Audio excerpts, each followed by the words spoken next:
Hello and welcome to World Building Essentials and Exercises. At the WBEE, we believe that NPCs are an important part of the worlds we create. We also believe that delving into these friendly folks is a great way to stay current on rule sets, and there's even some world building involved. From a DM's point of view, it's handy to build up catalogs of these personalities and stat blocks in case you need them as an NPC or as a player option in a one-shot. Today we're meeting Andy. He's a wizard from the School of Divination. Now sometimes I skip this part, but so you know, we're building him at 5th level. Now I don't know if any of you saw my earlier character creation videos, but we're going to do this a little bit different today. Previously we started laying out the attributes from the matrix on page 38. Today we're going to start with a background. Sailor would be nice. You might have noticed that we've been on an oceanic theme, and that continues in this video. We're going to create Andy with the assumption he's going on a boat and sailing the however many seas you might have on this world. There is an overwhelming factor here. Andy needs 2 points of intelligence out of his background. Sailor is out. This gives him 8 options: sage, noble, scribe, merchant, guard, acolyte, criminal, and artisan. My first thought, again, is this being overly restrictive. I think we need some more options and some more flexibility within those options. However, I don't have a solution yet, and we're going to give it some more time as we continue to explore and acclimate to the 2024 rule set. Perhaps I'm just being unimaginative, but anything that gives you proficiency with calligrapher's tools just seems weak, if not worthless. And by the way, this took about 15 takes, so it's also hard to pronounce. I just don't see most tables valuing the ability on an equal level with crafting tools or other kits. And just to finish out my little mini rant, Magic Initiative also seems like it's often in the way. It might be cool for a level or two, but really weak compared to Lucky, Tough, Alert, or even Skilled. There's a place and time for all of it, but it just doesn't seem very well thought out. Now there is a counter-argument. The old system had us picking species by stats.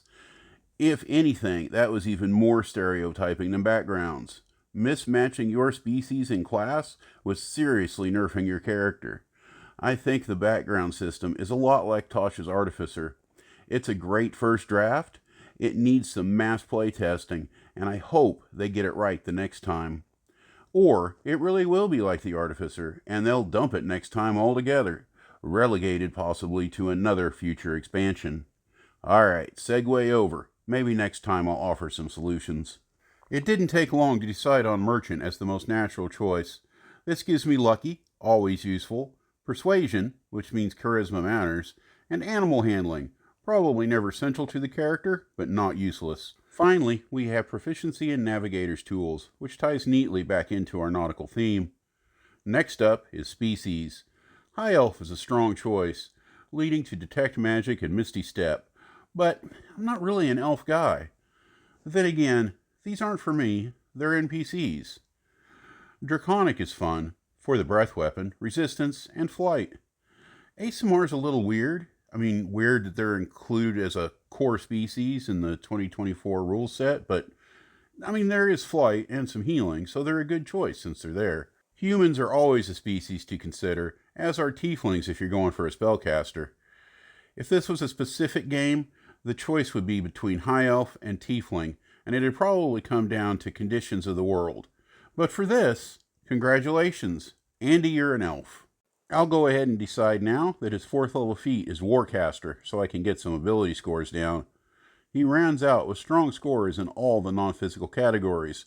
Finishing the core traits, Andy saves our intelligence and wisdom, and will take investigation and history for skills.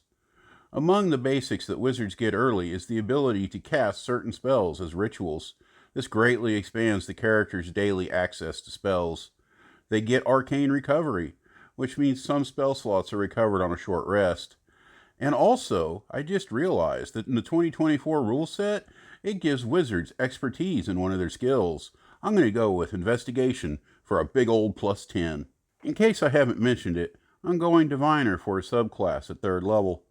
Now at 4th, we took Warcaster, and finally at 5th, we get something else new in 2024, the ability to swap out a prepared spell slot on a short rest. Now what about that subclass? You're going to add to your spellbook, but the biggest thing is the most powerful ability in the game, Portent. You can talk about the game balance with other class features all you want to, but the ability to tell your DM, Andy casts Tasha's Hideous Laughter on the bandit leader, who, by the way, rolls a 4 on their save. It's pure gold. You can ensure timely hits, or just use the dice for a role-playing moment. As Andy leaves the room, he realizes he still has a dart in his hand. He hurls it across the bar room at the target. Oh, imagine that. Natural 20. It's a bullseye. Never having to roll a dice at all.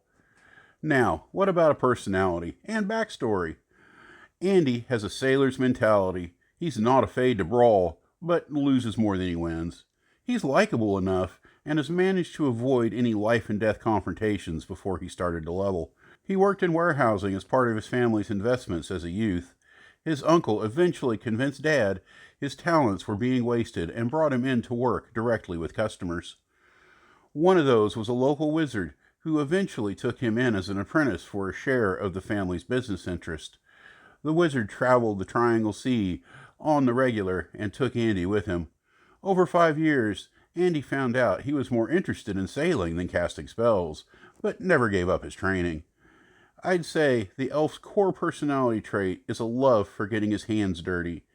He wants to help with the ship's maintenance and can't resist joining the Teamsters in their work. He knows what he's doing. It's years of experience. He's not in the way. It's just he's a little below average when it comes to the scores that matter for the job. As a PC, Andy would travel with a dedicated adventuring group, just like PCs do. They would take up quests and missions throughout the region. If I were running him, I would stick to the idea that he dabbles in matters of commerce. He would invest in shipping, warehousing, and really any business where he thought he could make a little extra money. Eventually, I'm planning on a dedicated video to talk about those kinds of processes, things that a DM might use to handle the needs of an economics-minded player. As a 5th level NPC, I see him owning a pair of sailing boats and a big share of the family business. He might own a magic shop, buying and selling minor wonders, but paying the bills by selling spells and information. Maybe he's one of your quest givers, and he could do some sage work. With that impressive investigation bonus, anything is possible. Andy could even be the guy that players take ancient texts to for translation. Later, he could easily be drawn into charisma-based classes as he levels, but casting ever higher ranks of wizard spells is a big deal too. For now, he is specialized in spells useful at sea. Fog Cloud, Lightning Bolt, Fly, and Hypnotic Pattern to dazzle an enemy crew. Certainly, divination magic is a great way for analyzing future investments, but it also complements anything with a saving throw. Casting Hypnotic Pattern is all the stronger when you know the ship's helmsman will definitely fail that save. I hope you've all enjoyed our time with Andy today. He's a pretty cool guy. Wizards are probably my favorite class, but even if they're not your thing, I'd encourage you to give one a try. This is a persuasive argument to try to run and play in one-shots or otherwise short-run campaigns. It lets you change things up and try new things without committing to a build that you might be stuck with for a year or more. Do the stuff, guys. Like, sub, comment.